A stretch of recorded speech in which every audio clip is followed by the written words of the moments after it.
Penyidik Polda Metro Jaya menggeledah kantor Lokataru Foundation di kawasan Pulau Gadung, Jakarta Timur pada Kamis sore. Dalam penggeledahan itu, polisi mengamankan sejumlah barang, diantaranya buku, banner, serta publikasi hasil diskusi dan hasil penelitian Lokataru Foundation. Penggeledahan kantor Lokataru berlangsung hingga Kamis malam sekitar pukul 18.30 waktu Indonesia Barat. Sebelumnya, polisi telah menetapkan Direktur Lokataru Foundation Del Pedro Marhain sebagai tersangka.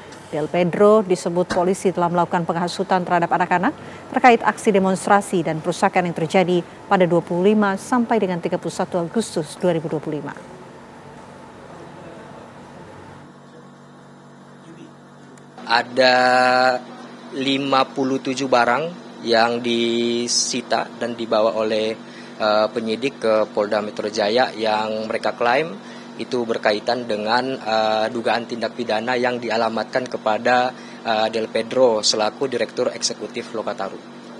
Itu barang-barangnya kalau boleh tahu apa aja, Bang?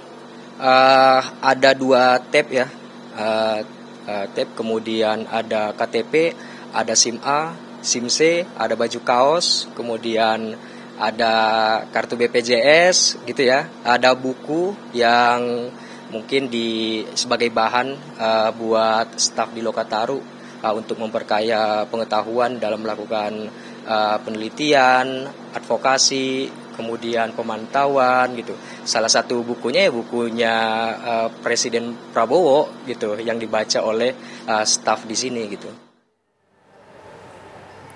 Dan untuk mengetahui informasi terbaru mengenai penggeledahan kantor Lokataru Foundation, kita sudah terhubung pemirsa bersama dengan reporter TV One Shena Damayana. Selamat malam Shena, apa informasi terbaru dari kantor Lokataru setelah digeledah pihak kepolisian? Ya, selamat malam pemirsa, seperti inilah situasi terkini dari rumah yang dijadikan kantor oleh Lokataru Foundation, tepatnya di kawasan Pulau Gadung, Jakarta Timur. Memang pemirsa, jika kita lihat di belakang ini rumah atau kantor ini sudah kembali sepi, tiada aktivitas setelah tadi di jam sekitar 15.30 waktu Indonesia Barat ini dilaksanakan penggeledahan oleh pihak penyidik dari Polda Metro Jaya yang berakhir di sekitar jam 19.30 waktu Indonesia Barat. Dan seperti yang tadi dikatakan juga bahwa terdapat sekitar 57 barang yang disita oleh pihak penyidik dari Polda Metro Jaya. Beberapa di antaranya ini merupakan 2 tab elektronik, lalu juga ada SIM A, SIM C, ada juga kartu BPJS, dan juga ada beberapa barang lainnya. Demikian, kembali studio. Baik, terima kasih Shena Damayana atas laporan Anda langsung dari kantor Lokataru Foundation. Pemirsa, sebelumnya Direktorat Reserse Cyber Bareskrim Polri menetapkan pemilik akun media sosial yang berisi hasutan dan provokatif sebagai tersangka.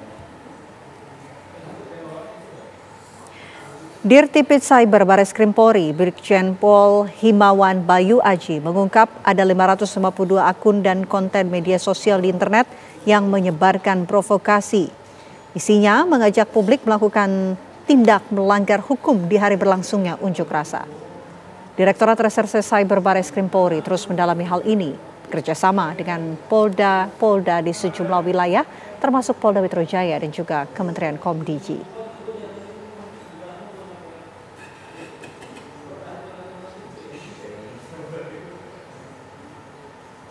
Kami telah bekerjasama dengan Kementerian Komunikasi dan Digital untuk melakukan pemblokiran akun dan konten yang sampai dengan hari ini tercatat sejumlah 592 akun dan konten, di mana akun-akun media sosial tersebut menyebarkan provokasi, mengajak dan menghasut masyarakat melalui media sosial untuk melakukan tindakan melanggar hukum pada saat kegiatan unjuk rasa.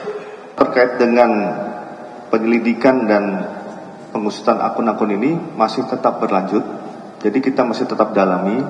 Kita dalami dari yang kita sudah ungkap ya hari ini, kemudian juga kita berkoordinasi dengan polda-polda wilayah yang melakukan penindakan, termasuk di Polda Metro, yang nanti kita akan kaitkan rangkaiannya, ya, kita analisa apakah ada kaitan satu sama lain. Itu tetap kita dalami. Kemudian yang kedua juga kita tetap melakukan patroli cyber untuk melihat apakah ada akun-akun lain yang masih memprovokasi, yang juga akun-akun lain yang terkait dengan yang sudah kita lakukan penangkapan yang belum dilakukan penindakan.